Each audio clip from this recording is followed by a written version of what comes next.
ಶ್ರೀ ಗುರುಭ್ಯೋ ನಮಃ. ಕೃಷ್ಣಾಯ ವಾಸುದೇವಾಯ ಹರಯೇ ಪರಮಾತ್ಮನೆ ಪ್ರಣತಃ ಕ್ಲೇಶನಾಶಾಯ ಗೋವಿಂದಾಯ ನಮೋ ನಮಃ. ಹರೇ ಶ್ರೀನಿವಾಸ ಶ್ರೀ ಗುರು ರಾಘವೇಂದ್ರಾಯ ನಮಃ. ಶ್ರೀ ಸತ್ಯಾತ್ಮತೀರ್ಥ ಗುರುಭ್ಯೋ ನಮಃ. ಶ್ರೀ ಜಗನ್ನಾಥದಾಸ ಗುರುಭ್ಯೋ ನಮಃ. ಎಲ್ಲರಿಗೂ ನಮಸ್ಕಾರ. ನಾವು ನಾಡಿ ಪ್ರಕರಣ ಸಂಧಿಯ ಸಾರವನ್ನು ಸಂಕ್ಷಿಪ್ತವಾಗಿ ನೋಡ್ತಾ ಇದ್ದೀವಿ. ಯಾವುದೂ ವಿಷಯ ಬಿಟ್ಟಿಲ್ಲ, ಎಲ್ಲ ವಿಷಯ ಕವರ್ ಮಾಡ್ಕೊಂಡ್ಬಿಟ್ಟು ಹೇಳ್ತಾ ಇದ್ದೀನಿ. ಇವತ್ತು 38ನೇಯ ನುಡಿ. ಬುದ್ಧಿಪೂರ್ವಕ ಉತ್ತಮೋತ್ತಮ ಶುದ್ಧ ಪೂರ್ಣ ಅಂಬರವ ಪಂಕದೊಳು ಅದ್ದಿ ತೆಗೆಯಲು ಲೇಪವಾಗುವುದೇ ಪರೀಕ್ಷಿಸಲು. ಅಂದರೆ ಬುದ್ಧಿಪೂರ್ವಕವಾಗಿ ನಿಶ್ಚಯವಾದಂತಹ ಜ್ಞಾನಪೂರ್ವಕವಾಗಿ ಉತ್ತಮವಾದಂತಹದ್ದು ಶುದ್ಧವಾದಂಥದ್ದು ಉರ್ಣಾಂಬರವ ಅಂತಂದರೆ ಉಲನ್ ಶಾಲು. ಇದು ಉಲರದಿಂದ ಮಾಡೋದಂತಹದ್ದು. ಅಂಥದ್ದು ಬಟ್ಟೆಯನ್ನು ಪಂಕ ಅಂತಂದ್ರೇನು, ಕೆಸರು. ಪಂಕದೊಳಗೆ ಕೆಸರು ಅದ್ದಿ ತೆಗೆಯಲು, ಪಂಕದೊಳು ಅದ್ದಿ ತೆಗೆಯಲು ಲೇಪವಾಗುವುದೇ ಪರೀಕ್ಷಿಸಲು. ಅಂದರೆ ಇವಾಗ ಧಾಬಳಿ ಅಂತ ಹೇಳ್ತೀವಿ, ಅದಕ್ಕೆ ಧಾಬಳಿ ಮಡಿಗೆ ಬರ್ತದೆ ಅಂತ ಹೇಳ್ಕೊತಾರೆ. ಅದರದ್ದು ಅಶುದ್ಧವಾದಂಥದ್ದು ಅದು ಅಬ್ಸಾರ್ಬ್ ಮಾಡುವುದಿಲ್ಲ, ಅದೇ ಶುದ್ಧವಾಗಿ ಇರ್ತದೆ ಅಂತ. ಅಂದರೆ ಭಾಳ ಹಳೇದಾದ್ರೆಲ್ಲ ಹೊಲಸಾಗಿರ್ತಲ್ಲ, ಕರೆಯಾಗಿರ್ತದಂದ್ರೇನು ಈ ವೈಬ್ರೇಷನ್ ದೃಷ್ಟಿಯಿಂದ ಅದು ಹೊಲಸಾಗಿರೋದಿಲ್ಲ ಅಂತ. ಹಿಂಗೆ ಅಂದರೆ ಪಾಸಿಟಿವ್ ವೈಬ್ರೇಷನ್ಸ್, ನೆಗೆಟಿವ್ ವೈಬ್ರೇಷನ್ಸ್ ಅಂತ ಹೇಳ್ತೀವಿ. ಆ ರೀತಿಯಾಗಿ ಅದಕ್ಕೆ ಅದು ಧಾಬಳಿಯಿಂದ ಬರ್ತದೆ ಮಡಿಗೆ ಅಂತ ಹೇಳ್ತೀವಿ. ಸೊ ಇದು ಏನಾಗ್ತದೆ, ಇದು ಬುದ್ಧಪೂರ್ವಕವಾಗಿ ಅದನ್ನು ನಾವು ತಿಳ್ಕೊಂಡು ಕೂಡ ಅದರಲ್ಲಿ ಹಾಕಿ ಅವರ ಕೆಸರದಲ್ಲಿ ಹಾಕಿದ್ರು ಕೂಡ ಅದು ತಿರ್ಗಾ ಪರಿಶ್ರಮ ಝಾಡಿಸಿದ್ರೆ ಸ್ವಚ್ಛ ಆಗಿಬಿಡ್ತದೆ, ಅದು ಅಂಟುವುದಿಲ್ಲ ಅಂತ ಪರೀಕ್ಷಿಸಲು. ಅದು ಈ ರೀತಿಯಾಗಿ ನಾವು ಪರೀಕ್ಷೆ ಮಾಡಿದ್ರಲ್ಲೇ ಅದೇ ರೀತಿಯಾಗಿ ಇಲ್ಲೊಂದು ಉದಾಹರಣೆ ಕೊಟ್ಟಿದ್ದಾರೆ. ಆದರೆ ಇದು ಉಲನ್ನು ಒಂದು ಬೇಗ ಒದ್ದೆ ಆಗೋದಿಲ್ಲ ನೋಡಿ. ಉಲನ್ ಬಟ್ಟೆ ನಾವು ಹಾಕಿದರೆ ಬೇಗ ಒದ್ದೆ ಆಗೋದಿಲ್ಲ. ಹಾಗೆ ಅದೇ ರೀತಿಯಾಗಿ ಭಗವಂತ ಪದ್ಮನಾಭನು ಸರ್ವ ಜೀವರೊಳು ಇದ್ದರೆ ಏನು ಗುಣತ್ರಯಗಳಿಂದ ಬದ್ಧನಾಗುವೇನು ನಿತ್ಯ ಸುಖಾತ್ಮಕ ಚಿನ್ಮಯನು. ಅದೇ ರೀತಿಯಾಗಿ ಪದ್ಮನಾಭನಾದು ಕಬಲಿದ್ದಂಥ ಭಗವಂತ ಪದ್ಮನಾಭಿ ಪರಮಾತ್ಮ ಸರ್ವ ಜೀವ, ಅಂದರೆ ಭಗವಂತನ ಯಾವ ರೂಪಕ್ಕೂ ಭೇದ ಇಲ್ಲ. ಒಂದೊಂದು ಕಡೆ ಒಂದೊಂದು ಭಗವಂತ ರೂಪದ ಚಿಂತನೆ ಮಾಡ್ತಾರೆ. ಸೊ ಅಲ್ಲಿ ಜೀವರೊಳಗೆ ಇದ್ದರೆ ಏನು, ಅದ್ರ ಎಲ್ಲ ಜೀವರಂತರ್ಯಾಮಿ. ಜೀವರಾಶಿಗಳು ಬಹಳ ದೋಷವಿಹಿತವಾದಂಥದ್ದು, ಬಹಳಷ್ಟು ದೋಷಗಳು ಇದ್ದಂಥ ಜೀವರಾಶಿಗಳು. ಅಂಥ ಜೀವರಾಶಿಗಳೇ ಇದ್ದರೂ ಕೂಡ ಬದ್ಧ ಜೀವಗಳಿದ್ದರೆ ಏನು, ಇದೇನು ಆಗಬೇಕಾಗಿದೆ ಅಂತ ಹೇಳ್ತಿಲ್ಲ ಹಾಕಿರ್ತಾರೆ. ಗುಣತ್ರಯಗಳೇ ಅಂದರೆ ಇಲ್ಲಿ ತ್ರಿಗುಣಾತ್ಮಕವಾದಂಥದ್ದು ಶರೀರ ಜೀವರಾಶಿಗಳು. ಅಲ್ಲಿ ಕೂಡ ಇದ್ರೂ ಕೂಡ ಭಗವಂತನಿಗೆ ಯಾವುದರದ್ದು ಲೇಪ ಆಗುವುದಿಲ್ಲ. ಬದ್ಧನಾಗುವನೇನು, ಅವನಿಗೆ ಇದರದ್ದು ಈ ಗುಣದ ಲೇಪ ಅವನಿಗೆ ಆಗುವುದಿಲ್ಲ. ಕಾರಣ ಅವನು ನಿತ್ಯ ಸುಖಾತ್ಮನಿದ್ದಾನೆ, ಚಿನ್ಮಯನಿದ್ದಾನೆ, ಸಚ್ಚಿತ್ ಆನಂದ ಸ್ವರೂಪ ಇದ್ದಾನೆ ಭಗವಂತ. ಅದಕ್ಕೆ ಅವನು ಈ ತ್ರಿಗುಣಾತ್ಮಕದಂಥ ದೋಷ ಇದ್ದಂಥ ಜೀವರಾಶಿ ಒಳಗಡೆ ಇದ್ದರೂ ಕೂಡ ಆ ಗುಣದ ಲೇಪ ಜೀವರಾಶಿಗಳಿದ್ದಂಥ ದೋಷವನ್ನು ಅದಕ್ಕೆ ಅವನಿಗೆ ಅಂಟುವುದಿಲ್ಲ. ಯಾವ ರೀತಿಯಾಗಿ ಉಲ್ಲನ ಬಟ್ಟೆಯನ್ನು ನೀರಲ್ಲಿ ಹಾಕಿ ಅದು ತೆಗೆದು ಬೇಗ ಬದ್ದೆ ಆಗೋದಿಲ್ವೋ ಆ ರೀತಿಯಾಗಿ ಅಂತ ಹೇಳ್ತಾರೆ. ಅಂದರೆ ಬಹಳಷ್ಟು ಹಾಕಿದರೆ ಗದ್ದೆ ಆಗ್ತದೆ, ಅದನ್ನು ಸುಮ್ಮನೆ ಝಾಡಿಸ್ಬಿಟ್ರೆ ಅದು ಹೊರಟು ಹೋಗ್ತದೆ ಅಂತ. ಆಮೇಲೆ 39ನೇ ನುಡಿಯಲ್ಲಿ ಸಕಲ ದೋಷ ವಿದೂರ ಶಶಿ ಪಾವಕ ಸಹಸ್ರ ಅನಂತ ಸೂರ್ಯ ಪ್ರಕರ ಸನ್ನಿಭಗಾತ್ರ ಲಕುಮಿ ಕಳತ್ರ ಸುರಮಿತ್ರ. ಸಕಲ ದೋಷ ವಿದುರು ಅಂದರೆ ಇದು ಯಾವುದೂ ಕೊರತೆ ಇಲ್ಲದಂತಹದ್ದು, ಪುಣ್ಯಗಳಿದ್ದಂಥ ಯಾವುದೂ ಪಾಪನಿಗೆ ಲೇಪ ಇಲ್ಲ. ಸಕಲ ದೋಷ ವಿದುರ ಯಾವುದಾದ್ರೂ ದೋಷವೇ ಇಲ್ಲ. ಅಂದರೆ ಕಾಮ ಕ್ರೋಧ ಮದ ಮತ್ಸರ ಇಲ್ಲ, ಈ ಹುಟ್ಟು ಸಾವು ಅನ್ನೋ ದೋಷವಿಲ್ಲ, ಅಥವಾ ಬೆಳೆಯೋದು ಅಥವಾ ಕುಗ್ಗೋದು ಆ ದೋಷವಿಲ್ಲ. ಅದಕ್ಕೆ ಇಲ್ಲಿ ಸಕಲ ದೋಷ ಅಂತ ಹೇಳ್ತಾರೆ. ಅದು ಏನೇನು ದೋಷ ನಮ್ಮಲ್ಲೆಲ್ಲ ಇದೆಯೋ ಆ ಎಲ್ಲ ದೋಷದಿಂದ ದೂರನಾಗಿದ್ದಾರೆ ಇಲ್ಲ ಅಂತ ಅರ್ಥ. ಶಶಿ ಅಂದರೆ ಚಂದ್ರ, ಪಾವಕ ಅಂದರೆ ಅಗ್ನಿ, ಸಹಸ್ರ ಅನಂತ ಸೂರ್ಯ ಅಂದರೆ ಅನಂತ ಸೂರ್ಯ, ಪ್ರಖರ ಸನ್ನಿಭಗಾತ್ರ ಅಂತಂದ್ರೇನು, ಲಕುಮಿ ಅಥವಾ ಸುರಮಿತ್ರ. ಪ್ರಖರ ಸನ್ನಿಭಗಾತ್ರ ಅಂದರೆ ಪ್ರಕಾಶಮಾನಾಗಿ ಇದ್ದಾನೆ. ಅಂದರೆ ಇವಾಗ ಇದೆಲ್ಲ ಈ ಮೂರು ಪ್ರಕಾಶ ಕೊಡುವಂತಹದ್ದು ವಸ್ತುಗಳು, ಚಂದ್ರ, ಸೂರ್ಯ ಮತ್ತು ಅಗ್ನಿ. ಇವು ಪ್ರಕಾಶ ಕೊಡುವಂತಹದ್ದು ಇವು ಜೀವರಾಶಿಗಳು. ಅಂದರೆ ಇದು ದೇವತೆಗಳಂತಲೇ ಹೇಳ್ಬೋದು. ಈ ಮೂರು ವಸ್ತುಗಳು ಸೂರ್ಯ ಚಂದ್ರ ನೀರು ಪ್ರಕಾಶ ಕೊಡುವಂಥ ವಸ್ತುಗಳು. ಇದರಲ್ಲಿ ಇದು ಮೂರು ಥರದ್ದು ಯಾಕೆ ಇಲ್ಲಿ ಉದಾಹರಣೆ ಕೊಟ್ಟಿದ್ದಾರೆ ಅಂತಂದರೆ, ಚಂದ್ರನ ಪ್ರಕಾಶ ಒಂದು ಶಾಂತವಾಗಿ ಇರ್ತದೆ. ಅಗ್ನಿ ಪ್ರಕಾಶ ಅದು ನಮಗೆ ಊರ್ಜಾ ಕೊಡ್ತದೆ. ಆಮೇಲೆ ಸೂರ್ಯದು ಪ್ರಕಾಶಮಾನಂಥದ್ದು, ಅದರಿಂದ ಇದು ಜ್ಞಾನ ಸಂಕೇತ. ಪ್ರಕಾಶ ಅವರು ಜ್ಞಾನ ಸಂಕೇತ. ಸೂರ್ಯವನ್ನು ನಮಗೆ ಪ್ರಕಾಶವನ್ನು ಕೊಡ್ತಾನೆ ಅಂತ. ಅದಕ್ಕೆ ಅದು ಎಲ್ಲಗಳು ಇದ್ದಂಥ ಹೀಗೆ ಇವು ಮೂರು ಹೇಗೆ ಪ್ರಕಾಶ ಕೊಡ್ತಾವೋ ಅದೇ ರೀತಿಯಾಗಿ ಮೂರು ಪ್ರಕಾಶದ ಅಂಥ ಗುಣವನ್ನು ಬೇರೆ ಇರ್ತದೆ. ಆ ರೀತಿಯಾಗಿ ಎಲ್ಲ ರೀತಿಯಾದ ಗುಣ ಇದ್ದಂತಹದ್ದು ಪ್ರಕಾಶಮಾನವಾದಂಥ ಭಗವಂತ ಗಾತ್ರ, ಪ್ರಕಾಶಮಯ ಇದ್ದಂಥ ಭಗವಂತನ ರೂಪ. ಗಾತ್ರ ಅಂತಂದರೆ ಅವನ ಶರೀರ, ಅಂದರೆ ಅವನಿಗೆ ಜ್ಞಾನಾನಂದ ಸ್ವರೂಪಿ ಪ್ರಕಾಶಮಾನನಾಗಿದೆ. ಪ್ರಕಾಶ ಅಂತಂದ್ರೆ ಏನು, ಈ ಲೈಟಿಗೆ ಬೆಳಕಾದ್ರೆ ಬೆಳಕು ಬರ್ತದೆ ಅಂತಲ್ಲ, ಅಷ್ಟು ತೇಜ ಇದೆ ಅಂತ ಅರ್ಥ. ತೇಜೋಮಯವಾದಂಥದ್ದು ಅಂದರೆ ಒಂದು ಕಳೆ ಇರ್ತದೆ ಅಂತ ಹೇಳ್ತೀವಲ್ಲ ಹಾಗೆ, ಮತ್ತು ತೇಜಮಯವಾದಂಥದ್ದು ಇದು. ಲಕ್ಷ್ಮಿಗಳ ಹತ್ರ ಅದರ ಐಶ್ವರ್ಯ ಸಂಪನ್ನವಾದಂಥ ಲಕ್ಷ್ಮಿಗೆ ಒಡೆಯನಾದಂಥ ಭಗವಂತ ಸುರಮಿತ್ರ, ದೇವತೆಗಳಿಗೆ ಮಿತ್ರನಾಗಿದ್ದಾನೆ. ಅಂದರೆ ಪಾರ್ಶಾಲಿಟಿ ಮಾಡ್ತಾನೇನೋ, ದೈತ್ಯಗಳಿಗೆ ಅವರು ಸಂಹಾರ ಮಾಡ್ತಾನೆ ಅಂತಂದರೆ ಹಾಗೆ ತಗೋಬಾರ್ದು. ಯಾರು ಸಮಾಜಕ್ಕೆ ಕಂಟಕರಾಗಿರ್ತಾರೋ ಅವರಿಗೆ ಅವನಿಗೆ ವಧ ಮಾಡ್ತಾರೆ ಅಥವಾ ಶಿಕ್ಷೆ ಕೊಡ್ತಾನೆ. ಇವ್ರು ಭಗವಂತನಿಗೆ ಯಾರು ಸಮಾಜಕ್ಕೆ ಕಂಟಕ ಇರುವುದಿಲ್ಲವೋ, ಸಾತ್ವಿಕರು ಇರ್ತಾರೋ, ಭಗವಂತನ ಆರಾಧನೆ ಮಾಡ್ತಾರೋ ಅವ್ರಿಗೆ ಮಿತ್ರನಾಗಿ ಇರ್ತಾನೆ ಭಗವಂತ. ವಿಖನಸ ಅಂದರೆ ಬ್ರಹ್ಮ, ಅಂಡದೊಳಗೆ ಅಂದರೆ ಬ್ರಹ್ಮಾಂಡೊಳಗೆ ಇದ್ದಂಥ ಬ್ರಹ್ಮ ಆದ್ಯ ಅಖಿಲ ಚೇತಗಣಕ್ಕೆ, ಅಂದರೆ ಈ ಬ್ರಹ್ಮಾಂಡದಲ್ಲಿ ಇದ್ದಂಥ ಸಕಲ ಚೇತನಕ್ಕೆ, ಅಂದರೆ ಚೇತನ ಯಾರು ಇರ್ತಾರೆ, ಯಾವ ಜೀವರಾಶಿಗಳು ಉಸಿರಾಡ್ತಾವೋ ಚೇತನ ಅಂತ ಹೇಳ್ತೀವಿ. ಬ್ರಹ್ಮ ಆದ್ಯ ಅಖಿಲ ಚೇತನಗಣಕ್ಕೆ ತಾನೇ ಸಖ ನೆನೆಸಿಕೊಂಡು, ಅದು ಎಲ್ಲ ಜೀವಾಂತರ್ಯಾಮಿಯಾಗಿ ಭಗವಂತ ಇದ್ದಾನೆ. ಸತತವಾಗಿ ರಕ್ಷಣೆ ಮಾಡ್ತಾನೆ, ಕೊಡ್ತಾನೆ, ನಮಗೆ ಸುಖವನ್ನು ಕೊಡ್ತಾನೆ. ಅದಕ್ಕೆ ಸಖ ಅಂತ ಎನಿಸ್ಕೊಳ್ತಾನೆ. ಸಖ ಎನಿಸಿಕೊಂಡು ಅಕುಟಿಲಾತ್ಮಕ ನಿಪ್ಪ ಅವರಂತೆ, ಅಂದರೆ ಇದು ತ್ರಿವಿಧ ಜೀವರಾಶಿ ಒಳಗಡೆ ವ್ಯಾಪ್ತರಾಗಿದ್ದಾನೆ. ಅಕುಟಿಲಾತ್ಮಕ ಅಂದರೆ ಯಾವುದೂ ಅವನಿಗೆ ವಂಚನೆ ಸರಹಿತವಾದಂಥ, ಯಾರಿಗೂ ವಂಚನೆ ಮಾಡೋದಿಲ್ಲ, ವಂಚನೆ ರಹಿತ ಆದಂಥ ಭಗವಂತ ಎಲ್ಲ ತ್ರಿವಿಧ ಜೀವರಾಶಿ ಒಳಗಡೆ ವ್ಯಾಪ್ತನಾಗಿ ಇದ್ದಾನೆ. ಎಲ್ಲರೂ ಸಖನಾಗಿ ಇರ್ತಾನೆ. ಮತ್ತು ಹಂಗಾರೆ ದುರ್ಜನರಿಗೆ ಯಾಕೆ ಅವ್ರು ಸರಿ ಬಡಿತಾನೆ ಅಂತಂದರೆ, ಅವ್ರ ಕರ್ಮ ಆಗಿರ್ತದೆ, ಅವ್ರ ಸ್ವಭಾವ ಆಗಿರ್ತದೆ, ಅವ್ರಿಗೆ ಶಿಕ್ಷೆ ಕೊಡ್ತಾನೆ. ಆದರೆ ಅವ್ರ ಒಳಗಡೆ ಇದ್ಕೊಂಡ್ಬಿಟ್ಟು ರಕ್ಷಣೆ ಮಾಡ್ತಾ ಇರ್ತಾನಲ್ಲ, ಅವ್ರ ದೇಹ ಕೊಡ್ತಾನೆ, ಸುಖವನ್ನು ಕೊಡ್ತಾನೆ, ಎಲ್ಲ ಐಶ್ವರ್ಯ ಕೊಡ್ತಾನೆ, ಎಲ್ಲ ಕೊಡ್ತಾನೆ, ಒಳಗಡೆ ಇದ್ಬಿಟ್ಟೆ ಕೊಡ್ತಾನಲ್ಲ. ಸೊ ಅದಕ್ಕೆ ಅವನು ಎಲ್ಲರಿಗೂ ಸಖನಾಗಿ ಇದ್ದಾನೆ. ಆದರೆ ದೈತ್ಯರು ಸಖ ಅಂತವ್ರು ತಿಳ್ಕೊಳ್ಳೋದಿಲ್ಲ. ಆದರೆ ಎಲ್ಲರೂ ಸಖನಂತಲೇ ಎಲ್ಲರಿಗೂ ಸಮನಾಗಿ ನೋಡ್ಕೋತಾರೆ. ಅದಕ್ಕೆ ಅದು ಸಮ ಅಂತಲೂ ಹೆಸರು ಹೇಳ್ತಾರೆ ಭಗವಂತನಿಗೆ. ಇನ್ನು 40ನೆಯ ನುಡಿ, ದೇಶ ಭೇದಗಳಲ್ಲಿ ಆಕಾಶದೋಪಾದಿಯಲ್ಲಿ ಚೇತನ ರಾಶಿಯಳು ನೆಲೆಸಿಪ್ಪ ಅವ್ಯವಧಾನದಲ್ಲಿ ನಿರುತ. ಅದೇ ಇಲ್ಲಿ ಎಲ್ಲ ಎಡಬಿಡದೆ. ಈಗ ಆಕಾಶ ಸರ್ವತ್ರದಲ್ಲಿ ವ್ಯಾಪ್ತನಾಗಿದೆ. ಸೊ ದೇಶ ಭೇದಗಳಲ್ಲಿ, ಅಂದರೆ ಯಾವುದೇ ದೇಶ ಇರಲಿ, ಈಗ ನಮ್ಮ ದೇಹ ಒಳಗಡೆ ಖಾಲಿ ಜಾಗ, ಈ ರೂಮದಲ್ಲಿನೂ ಖಾಲಿ ಜಾಗ, ಈ ಬ್ರಹ್ಮಾಂಡ ಒಳಗಡೆ ಖಾಲಿ ಜಾಗ, ಬ್ರಹ್ಮಾಂಡ ಹೊರಗಡೆ ಖಾಲಿ ಜಾಗ, ಎಲ್ಲ ಕಡೆ. ಅಂದರೆ ಇದು ಪಟ ಏನಂತ ಘಟ ಪಟ ಮಠ ಅಂತ ಏನು ಹೇಳ್ತೀವಿ. ಈ ಘಟದಲ್ಲಿನೂ ವ್ಯಾಪ್ತನಾಗಿದ್ದಾನೆ, ಘಟದ ಹೊರಗಡೆನೂ ಪಟದಲ್ಲಿ ವ್ಯಾಪ್ತನಾಗಿದ್ದಾನೆ.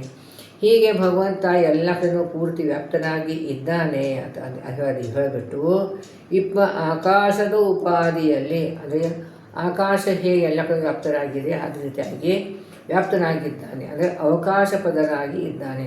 ಆಕಾಶದ ಉದಾಹರಣೆ ಯಾಕೆ ಕೊಟ್ಟಿದ್ದಾರೆ ಅಂತಂದರೆ, ಆಕಾಶ ಏನು ಮಾಡ್ತದೆ, ನಮಗೆ ಹೋಗೋದಕ್ಕೆ ಒಂದು ಅವಕಾಶವನ್ನು ಕೊಡ್ತದೆ. ಹಾಗೆ ಭಗವಂತ ಕೂಡ ನಮಗೆ ಒಂದು ಅವಕಾಶ ಕೊಡ್ತಾನೆ. ನಾವು ಸಾಧನೆ ಮಾಡಿಕೊಂಡು ನಮ್ಮ ಲಿಂಗ ದೇಹ ಭಂಗ ಮಾಡ್ಕೊಳ್ಳೋಕ್ಕೋಸ್ಕರ ಅವಕಾಶವನ್ನು ಕೊಡ್ತಾನೆ. ಚೇತನ ರಾಶಿಯೊಳಗೆ ನೆಲೆಸಿಪ್ಪ ಅವ್ಯವಧಾನದಲ್ಲಿ ಬಿಡದೆ. ಚೇತನ ರಾಶಿ ಯಾರು ಉಸಿರಾಡ್ತಾವೋ ಅವೆಲ್ಲ ಚೇತನ ರಾಶಿ. ಈ ಗಿಡಗಳು ಉಸಿರಾಡ್ತವೆ, ಅದಕ್ಕೆ ಅವುಗಳ ಚೇತನದಲ್ಲಿ ಬರ್ತವೆ ಅವು ಕೂಡ. ಸೊ ಇದರಲ್ಲಿ ಅವ್ಯವಧಾನದಲ್ಲಿ ಅಂದರೆ ಎಡೆಬಿಡದೇ ವ್ಯಾಪ್ತನಾಗಿ ಇದ್ದಾನೆ ಭಗವಂತ. ಅಲ್ಲಿ ರಾಶಿಗಳು ನೆಲೆಸಿಪ್ಪ ಅವ್ಯವಧಾನದಲ್ಲಿ ನಿರುತ್ತ, ಅಂದರೆ ಸತತವಾಗಿ ಎಲ್ಲ ಜೀವರಾಶಿ ಒಳಗಡೆ ವ್ಯಾಪ್ತನಾಗಿ ಇದ್ದಾನೆ ಭಗವಂತ. ಶ್ರೀ ಸಹಿತ ಸರ್ವತ್ರ ನಿರವಕಾಶ ವಾಸಸ್ಥಾನ. ಆಕಾಶ ಕೊಡುವಂದದಲ್ಲಿ ಕೊಡುತ್ತಾ, ಅಲ್ಲಿ ಇರುವಿಕೆ ಇರ್ತಾನೆ. ಅಲ್ಲಿ ಭಗವಂತ ಸ್ತ್ರೀ ಸಹಿತ ಭಗವಂತ ಇರ್ತಾನೆ. ಅವಕಾಶ ಕೊಡೋದಂತಲ್ಲಿ ಅವಕಾಶ ಕೊಡುವಂತೆ ವಾಸಸ್ಥಾನ ಆದಂಥಲ್ಲಿ ಅದೇ ಅಪೇಕ್ಷೆ ಇಲ್ಲದೆ ವಾಸಸ್ಥಾನಕ್ಕೆ ಅಪೇಕ್ಷೆ ಕೊಡುವವನು ಕೊಡುವಂದದಲ್ಲಿ ಕೊಡ್ತಾನೆ. ಕೊಡುತ್ತಾ ನಿರಾಶೆಯಲ್ಲಿ ಸರ್ವಂತ ಅಂತರಾತ್ಮಕನ ಶೋಭಿಸುವ ಸುಖದ. ನಿರಾಶೆ ಅಂತ ಈ ನಮ್ಮ ಆಡುಭಾಷೆ ನಿರಾಶೆ ಅಂತಂದ್ರೇನು ಡಿಸಪಾಯಿಂಟ್ ಆಗಿದೆ ಅಂತ ಹೇಳ್ತೀವಿ. ಅಲ್ಲಿ ಭಗವಂತನ ನಿರಾಶೆಯಿಂದ ಸರ್ವ ಅಂತರಾತ್ಮಕ. ನಿರಾಶೆ ಅಂತಂದ್ರೇನು ಅದರ ಬಗ್ಗೆ ಏನು ಆಸಕ್ತಿ ಇರೋದಿಲ್ಲ ಅಂತ, ನಿರಾಸಕ್ತನಾಗಿ ಇರ್ತಾನೆ. ಅಂದರೆ ನಮ್ಮ ಜೀವರಾಶಿ ಒಳಗಡೆ ಇದ್ದು ವ್ಯಾಪ್ತನಾಗಿದ್ದಾನೆ, ಅವನಿಗೆ ಅದ್ರ ಬಗ್ಗೆ ಆಸಕ್ತಿ ಇರುವುದಿಲ್ಲ. ಆದರೆ ಅವನ ಕರುಣಾಳು ಈ ಜೀವರಾಶಿ ಉದ್ಧಾರ ಮಾಡೋಕ್ಕೋಸ್ಕರ ಇರ್ತಾನೆ. ಅದಕ್ಕೆ ನಿರಾಶೆಯಲ್ಲಿ ಸರ್ವಂತ ಅಂತರಾತ್ಮಕ, ಎಲ್ಲ ಜೀವ ಒಳಗೆ ಅಂತರಾತ್ಮನಾಗಿ ಭಗವಂತ ಇದ್ದಾನೆ. ಶೋಭಿಸುವ ಸುಪ್ರಕಾಶ ಆಗಿನ ಮನೋಹರನಾಗಿದ್ದಾನೆ. ಸುಖದ ಅಂದರೆ ಆನಂದವನ್ನು ಕೊಡುವಂಥ ಭಗವಂತ. ಈ ಭಗವಂತನ ಗುಣಗಳನ್ನು ಈ ರೀತಿಯಾಗಿ ಚಿಂತನೆ ಮಾಡಿದ್ದಾರೆ. ಅಂದರೆ ಇಲ್ಲಿ ಭಗವಂತ ಎಲ್ಲ ಕಡೆ ಹೇಗೆ ವ್ಯಾಪ್ತನಾಗಿದ್ದಾನೆ, ವ್ಯಾಪ್ತನಾದರೂ ಕೂಡ ಅವನಿಗೆ ಹೇಗೆ ದೋಷ ದೂರನಾಗಿದ್ದಾನೆ. ಈ ಜೀವರಾಶಿಗಳಿದ್ದಂಥ ಹೊಲಸನಲ್ಲಿದ್ದರೂ ಕೂಡ ಅವನಿಗೆ ಅದರಲ್ಲಿ ಲೇಪವೇನ ಇಲ್ಲ. ಯಾಕಂದರೆ ನಾವೆಲ್ಲ ಹೊಲಸು, ಮನಸ್ಸು ಹೊಲಸು, ದೇಹ ಹೊಲಸು, ಅಂಥರಲ್ಲಿ ವ್ಯಾಪ್ತನಾಗಿದ್ದಾನೆ. ಕೂಡ ಎಷ್ಟು ಅನಂತಾನಂತ ರೂಪದಿಂದ ವ್ಯಾಪ್ತನಾಗಿದ್ದಾನೆ. ಅದರ ಲೇಪ ಅವನಿಗೆ ಇಲ್ಲ ಅಂತ ಹೇಳ್ತಾರೆ. ಆಮೇಲೆ ಈಗ 41ನೇ ನುಡಿಯಲ್ಲಿ ಶ್ರೀ ವಿರಿಂಚ ಆದ್ಯ ಅಮರಗಣ ಸಂಸೇವಿತ ಅಂಗ್ರಿ ಸರೋಜ ಈ ಜಡ ಜೀವರಾಶಿಗಳ ಒಳ ಹೊರಗೆ ನೆಲೆಸಿದ್ದು ನಿತ್ಯದಲ್ಲಿ. ಇನ್ನು ಇಲ್ಲಿ ಇಷ್ಟೊತ್ತರಲ್ಲಿ ಎಲ್ಲ ಚೇತನ ಒಳಗಡೆ ವ್ಯಾಪ್ತರಾಗಿದ್ದಾರೆ. ಇವಾಗ ಜಡದಲ್ಲಿ ಕೂಡ ಇದ್ದಾರೆ, ವ್ಯಾಪ್ತರಾಗಿದ್ದಾರೆ ಅಂತ.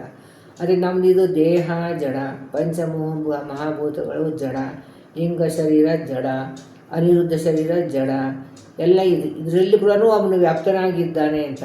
ಅದಕ್ಕೆ ಆ ಜಡಕ್ಕೂ ಕೂಡ ಒಂದು ಕಾರ್ಯಶೀಲತೆ ಮಾಡಬೇಕು ಅಂದರೆ ಅಲ್ಲಿ ಭಗವಂತ ವ್ಯಾಪ್ತನಾಗಿ ಇರಬೇಕು.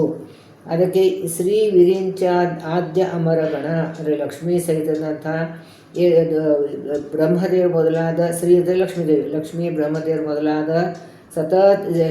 ಸಂತತ ಎಲ್ಲ ದೇವತೆಗಳಿಂದ ಸೇವಿತನಾದಂಥ ಪಾದಕಮಲಗಳಿದ್ದಂಥ ಭಗವಂತ ಅಂಗ್ರಿ ಸರೋಜ ಈ ಜಡ ಜೀವರಾಶಿಗಳ ಒಳ ಹೊರಗೆ ನೆಲೆಸಿದ್ದು. ಒಳ ಹೊರಗೆ ಅಂತಂದ್ರೇನು, ನಮ್ಮ ಜೀವರ ಅಂತರ್ಯಾಮಿಗಿದ್ದಾನೆ. ಅಂದರೆ ಸ್ವರೂಪ ದೇಹದಲ್ಲಿ ಇದ್ದಾನೆ. ಈ ಸ್ವರೂಪ ದೇಹ ಹೊರಗಡೆ ಲಿಂಗ ದೇಹ ಇದೆ, ಅನುರುದ್ಧ ದೇಹ ಇದೆ, ಸ್ಥೂಲ ದೇಹ ಇದೆ. ಅಲ್ಲಿ ಕೂಡ ವ್ಯಾಪ್ತರಾಗಿದೆ. ಅದು ಒಳಗಡೆ ಸ್ವರೂಪ ದೇಹದಲ್ಲಿ, ಹೊರಗಡೆ ಈ ಬೇರೆ ಮೂಲ ದೇಹದಲ್ಲಿ. ಇನ್ನೊಂದು ಈ ನಮ್ಮ ಪಿಂಡಾಂಡ ಒಳಗೆ ಇದ್ದಾನೆ, ಪಿಂಡಾಂಡ ಹೊರಗಡೆ ಬ್ರಹ್ಮಾಂಡ ಒಳಗಡೆ ಇದ್ದಾನೆ. ಇನ್ನು ಬ್ರಹ್ಮಾಂಡ ಒಳಗಡೆ ಇದ್ದಾನೆ, ಬ್ರಹ್ಮಾಂಡ ಹೊರಗಡೆ ಇದ್ದಾನೆ. ಅದಕ್ಕೆ ಒಳ ಹೊರಗೆ ಅಂತ ಶಬ್ದವನ್ನು ಇಟ್ಟಿದ್ದಾರೆ. ಜೀವರಾಶಿ ಒಳ ಹೊರಗೆ ನೆಲೆಸಿದ್ದು ನಿತ್ಯದಲ್ಲಿ ಸತತವಾಗಿದ್ದಾನೆ. ಇವತ್ತಿದ್ದಾನೆ ನಾಳೆ ಇಲ್ಲ ಅಂತ ಇಲ್ಲ. ಇವಾಗ ನಾವು ಒಂದು ಆಯುಷ್ಯ ಇರುವವರೆಗೂ ಇರ್ತೀವಿ, ಆಮೇಲೆ ಇರೋದಿಲ್ಲ. ಅಥವಾ ಒಬ್ಬರ ಮನೆಯಲ್ಲಿ ಇವತ್ತಿರ್ತೀವಿ, ನಾಳೆ ಇರೋದಿಲ್ಲ. ಭಗವಂತ ಹಾಗೆ ಸತತವಾಗಿ ಎಲ್ಲ ಕಡೆಯೂ ವ್ಯಾಪ್ತನಾಗಿ ಇದ್ದಾನೆ, ಕಾರ್ಯವನ್ನು ಮಾಡ್ತಾನೆ. ನೆಲೆಸಿದ್ದು ನಿತ್ಯವಾಗಿ ಅಂತ ಹೇಳ್ತಾರೆ. ಸಾವಕಾಶನು, ನಾವು ಸಾವಕಾಶ ಅಂತಂದರೆ ನಿಧಾನವಾಗಿ ಅಂತ ತಿಳ್ಕೊತೀವಿ, ಅದು ಅರ್ಥ ಮಾಡ್ಬೋದು.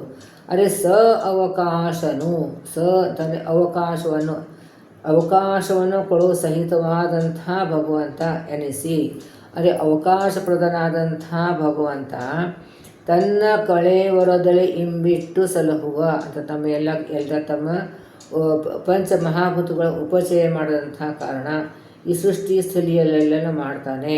ಸಲಹುವ ಕಳೆವರದಲ್ಲಿ ಇಂದ್ರಿಯಗಳಲ್ಲಿ ಇರುತ್ತಾನೆ. ಅದು ಮೃತ್ಯು ದೇವತೆಗಳೇ ಜಿತ ಮಾಡಿಸುವವನು. ಈ ರೀತಿಯಾಗಿ ಕಳೆವರದಲ್ಲಿ ಇಂಬಿಟ್ಟು ಸಲಹುವ ದೇವಕಿ ರಮಣ. ದೇವತರ ಭಗವಂತ ದೇವಕಿ ತರನ್ನು ದೇವತೆಗಳಿಗೆ ಸುಖ ಕೊಡುವಂಥ ಲಕ್ಷ್ಮೀ ದೇವಿ. ಅದಕ್ಕೆ ಒಳಗೆ ದೇವಕಿ ಅಂತ ಹೇಳಿದೆ. ದೇವಕಿ ಅರ್ಥ ಲಕ್ಷ್ಮಿ ಅಂತ ಕೊಟ್ಟಿದ್ದಾರೆ ಇಲ್ಲಿ. ಸೊ ದೇವಕಿ ರಮಣ ಅಂದರೆ ಇಲ್ಲಿ ಇಂಥ ಎಲ್ಲ ದೇವತೆಗಳಿಗೆ ಲಕ್ಷ್ಮೀ ದೇವಿಗೆ ರಮಣ ಅಂದರೆ ಸ್ವಾಮಿ ಆದಂಥದ್ದು ಭಗವಂತ. ದಾನವ ಹರಣ ಅಂದರೆ ದೈತ್ಯರಿಗೆ ಹರಣ ಮಾಡ್ತಾನೆ, ಅವರಿಗೆ ಶಿಕ್ಷೆಯನ್ನು ಕೊಡ್ತಾನೆ. ಯಾಕಂತ ಮುಂಚೆ ಇವಾಗ ತಾನೇ ಹೇಳಿದೆ ನಾನು. ಜಿತ ಮರಣ ಅಂದರೆ ಮೃತ್ಯು ದೇವತೆಗೆ ಜಿತ ಮಾಡಿಸುವನು. ಈಗ ನಮಗೆಲ್ಲರಿಗೂ ಮೃತ್ಯು ಬರ್ತದೆ, ಎಲ್ಲರಿಗೂ ಬರ್ತದೆ, ನನಗೂ ಬರೋದು, ನಿಮಗೂ ಬರೋದು, ಎಲ್ಲರಿಗೂ ಬರೋದೇನೆ. ಸೊ ಈ ಜಿತ ಮರಣ ಅಂತಂದ್ರೇನು? ಈ ಮರಣ ಕೊಡುವಂಥ ಯಾರು? ಮೃತ್ಯು ದೇವತೆ ಅಂತ ಇದ್ದಾಳೆ. ಸೊ ಆ ಮೃತ್ಯು ದೇವತೆ ಮರಣ ಕೊಡ್ತಾಳೆ. ಸೊ ಅವಳಿಗೇನೆ ಒಡೆಯನಾದಂತಹ ಭಗವಂತ, ಅವಳಿಗಳೇನೆ ಜಿತ ಆದಂಥವನು, ಅವಳಿಗೇನೆ ಗೆದ್ದವಳು ಅಂತಂದ್ರೇನು? ಅವಳು ಕೂಡ ಭಗವಂತನ ಅಧೀನ. ಭಗವಂತ ಅವ್ರ ಕರ್ಮಾನುಸಾರವಾಗಿ ವಾಯುದೇವರು ಆಜ್ಞೆ ಮಾಡ್ತಾರೆ, ಆ ಪ್ರಕಾರ ಅವಳಿಗೆ ಆ ಮೃತ್ಯು ದೇವತೆ ಹೋಗಿ ಅವಳಿಗೆ ಮೃತ್ಯುವನ್ನು ಕೊಡ್ತಾಳೆ. ಸೊ ಅದಕ್ಕೆ ಮೃತ್ಯು ದೇವತೆ ಹೆಣ್ಣು ದೇವತೆ, ಅವಳಿಗೆ ಭಗವಂತ ಆಜ್ಞೆ ಮಾಡ್ತಾನೆ, ಇನ್ಮೇಲೆ ಮೃತ್ಯು ನೀವು ಕೊಡಬೇಕು ಅಂತ. ಹಾಗಾದ್ರೆ ಅದು ಪಾಪದ ಕೆಲಸ ಅಲ್ಲ, ಎಲ್ಲರೂ ಮೃತ್ಯು ಕೊಡೋದು ಪಾಪದ ಕೆಲಸ ಆಗ್ತದೆ. ಆಮೇಲೆ ಎಲ್ಲರೂ ಜನರಲ್ಲಿ ಎಲ್ಲ ಜೀವರಾಶಿಗಳನ್ನು ಬೈಕೋತಾರೆ, ಇವು ಬರೀ ಒಂದು ಜೀವವನ್ನು ಹರಡು ಮಾಡಿಬಿಡ್ತಾಳೆ ಅಂತ ಹೇಳ್ಬಿಟ್ಟು, ಪಾಪ ಬರ್ತಲ್ಲ ನನಗೆ ಅಂತ.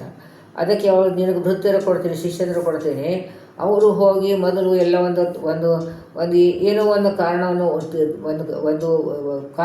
ಒಂದು ಕ್ರಿಯೇಟ್ ಮಾಡ್ತಾರೆ, ಅವರು ಸೃಷ್ಟಿ ಮಾಡ್ತಾರೆ. ಯಾರಿಗೂ ಜ್ವರ ಬರ್ತದೆ, ಏನೋ ಜಡ್ಡು ಆಗ್ತದೆ, ಅಥವಾ ಏನು ಆಕ್ಸಿಡೆಂಟ್ ಆಗ್ತದೆ, ಅಥವಾ ಸುಮ್ಮನೆ ಬಿದ್ದಲ್ಲೇ ಹೋದರು, ಹೀಗೆ ಕೆಲವರು ವಿಷ ತೊಗೊಂಡ್ರು, ಊರಲ್ಲಿ ಹಾಕ್ಕೊಂಡ್ರು, ಆಕ್ಸಿಡೆಂಟ್ ಆಯಿತು, ಏನೋ ಒಂದು ಕಾರಣ, ಆ ಕಾರಣವನ್ನು ಅವ್ರು ಸೃಷ್ಟಿ ಮಾಡ್ತಾರೆ.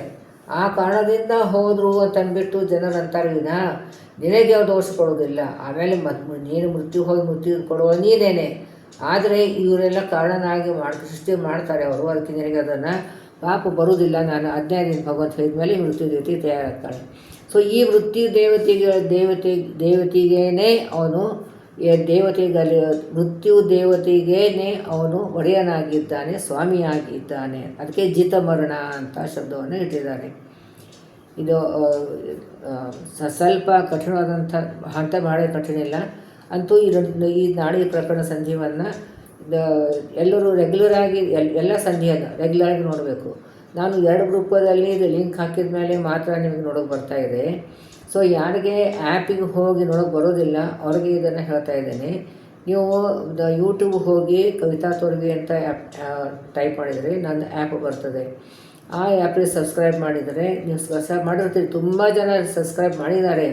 ಆದರೆ ಅಲ್ಲಿ ಆ್ಯಪಿಗೆ ಹೋಗಿಬಿಟ್ಟು ಅದನ್ನು ವಿಡಿಯೋವನ್ನು ಹೇಗೆ ನೋಡಬೇಕು ಅಂತ ಗೊತ್ತಾಗ್ತಾ ಇಲ್ಲ.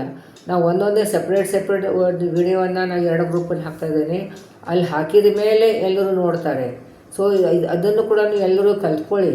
ನೀವು ಯೂಟ್ಯೂಬ್ಗೆ ಹೋಗಿಬಿಟ್ಟು ಅಲ್ಲಿ ಕವಿತಾ ತೋರ್ವಿ ಅಂತ ಟೈಪ್ ಮಾಡಿ, ಅಲ್ಲಿ ನನ್ನ ಆ್ಯಪ್ ಬರ್ತದೆ, ಅದು ಸಬ್ಸ್ಕ್ರೈಬ್ ಮಾಡಿದರೆ ಎಲ್ಲ ವೀಡಿಯೋಸ್ ಇದ್ದೇ ಇರ್ತದೆ. ಅಲ್ಲಿ ಎಲ್ಲ ನಾನು ಹೆಸರು ಬರೆದಿದ್ದೀನಿ. ಆ ಹೆಸರನ್ನು ನೀವು ಟಿಕ್ ಮಾಡಿದರೆ ಅಲ್ಲಿ ಲಿಸ್ಟ್ ಬರ್ತದೆ, ಫುಲ್ ಲಿಸ್ಟ್ ಬರ್ತದೆ. ಅಲ್ಲಿ ನಿಮಗೆ ಯಾವ ಸಂಧಿ ಬೇಕೋ, ಯಾವ ನುಡಿ ಬೇಕೋ ಸ್ಪಷ್ಟವಾಗಿ ನಾನು ಎಲ್ಲ ಲೇಬಲ್ ಮಾಡಿದ್ದೀನಿ. ಅಲ್ಲರ ಮೇಲೆ ನೀವು ಸುಮ್ಮನೆ ಇಟ್ಬಿಟ್ರೆ ಆ ಸಂಧಿ ಅದು ನುಡಿ ಬಂದುಬಿಡ್ತದೆ, ಆ ಸಂಧಿ ಆ ನುಡಿ ಬಂದುಬಿಡ್ತದೆ. ಸೊ ಇದನ್ನು ಯಾರಿಗಾರು ಹೇಳಿ ಕೇಳ್ಕೊಂಡು ನೀವು ಅದನ್ನು ಆ್ಯಪಿಗೆ ಹೋಗಿಬಿಟ್ಟು ವಿಡಿಯೋ ನೋಡ್ಕೊಳ್ಳೋದಂತ ಕಲ್ತ್ಕೊಳ್ಳಿ. ಯಾಕಂದ್ರೆ ನಾವು ಬರೀ 2 ಗ್ರೂಪಲ್ಲೇ ಡೈಲಿ ನಾನು ಹಾಕ್ತಿರ್ತೀನಿ, ವಿಡಿಯೋ ಹಾಕ್ತೀನಿ. ಆ ವಿಡಿಯೋ ಹಾಕಿದರೆ ಮಾತ್ರ ಜಾಯಿನ್ ಆಗ್ತಾರೆ, ಕೆಲವೊಬ್ಬರು ನೋಡ್ತಾರೆ. ಇಲ್ಲೇದರೂ ಜಾಯಿನ್ ಆಗೋಕ್ಕೆ ಗೊತ್ತಾಗ್ತಾ ಇಲ್ಲ. ಅದಕ್ಕೆ ಇದನ್ನು ಕಲ್ಕೊಳ್ಳಿಕ್ಕೆ ದಯವಿಟ್ಟು ಪ್ರಯತ್ನ ಮಾಡಿ, ಎಲ್ಲ ಯಾತ್ರೆಯನ್ನು ಕಲಿಸ್ಕೊಳ್ಳಿ. ಈ ಹರಿಕಥಾಂಸಾರ ಅಧ್ಯಯನ ಸತತವಾಗಿ ಮಾಡಬೇಕು, ದಿನನಿತ್ಯ ಮಾಡಬೇಕು. ಇದು ಮಾಡಿದ್ರೆ ನಮಗೆ ಭಾಳ ದೊಡ್ಡ ಲಾಭ ಇದೆ. ಇದನ್ನು ಎಲ್ಲರಿಗೂ ಇದರದ ಲಾಭ ಸಿಗಬೇಕು. ಬಹಳ ಶ್ರೇಷ್ಠವಾದಂತಹ ಗ್ರಂಥ. ಈ ತಪಶಕ್ತಿ ಬಹಳಷ್ಟು ಇದೆ ಇದರಲ್ಲಿ, ಎಲ್ಲ ಕಾರ್ಯಗಳ ಸಿದ್ಧಿ ಇದೆ ಇದರಲ್ಲಿ, ಎಲ್ಲ ಕಷ್ಟ ಪರಿಹಾರ ಇದೆ. ಅದಕ್ಕೆ ಇದನ್ನು ರೆಗ್ಯುಲರಾಗಿ ಎಲ್ಲರೂ ನೋಡಬೇಕು ಅಂತ ನಾನು ಪ್ರಾರ್ಥನೆ ಮಾಡ್ತಾಯಿದ್ದೀನಿ. ಗುರುಗಳಿಗೆ ಪ್ರಾರ್ಥನೆ ಮಾಡ್ತಾಯಿದ್ದೀನಿ. ಅವರೇ ಎಲ್ಲರಿಗೂ ಇದು ಪ್ರೇರಣೆ ಕೊಟ್ಟನ್ನು ಇದನ್ನು ಸರಿಯಾಗಿ ಅಧ್ಯಯನ ಮಾಡುವಂಥ ಮಾಡಲಿ ಅಂತ ಪ್ರಾರ್ಥನೆ ಮಾಡ್ತಾನೆ. ನಾಹಂ ಕರ್ತ ಹರಿಕರ್ತ ಶ್ರೀಹರಿ ಪ್ರೇರಣಾ ಶ್ರೀಹರಿ ಪ್ರೀತ್ಯರ್ಥಂ ಪತಿ ಅಂತರ್ಗತ ಗುರು ಅಂತರ್ಗತ ತತ್ವಾಭಿಮಾನೇತಾಂತರ್ಗತ ಭಾರತೀಯ ಮುಖ್ಯ ಪ್ರಾಣಾಂತರ್ಗತ ಶ್ರೀ ಲಕ್ಷ್ಮೀ ವೆಂಕಟೇಶ ಅರ್ಪಣಮಸ್ತು. ಅಭಿನ್ನ ಮಧ್ವಾಂತರ ಶ್ರೀ ಕೃಷ್ಣ ಅರ್ಪಣಮಸ್ತು.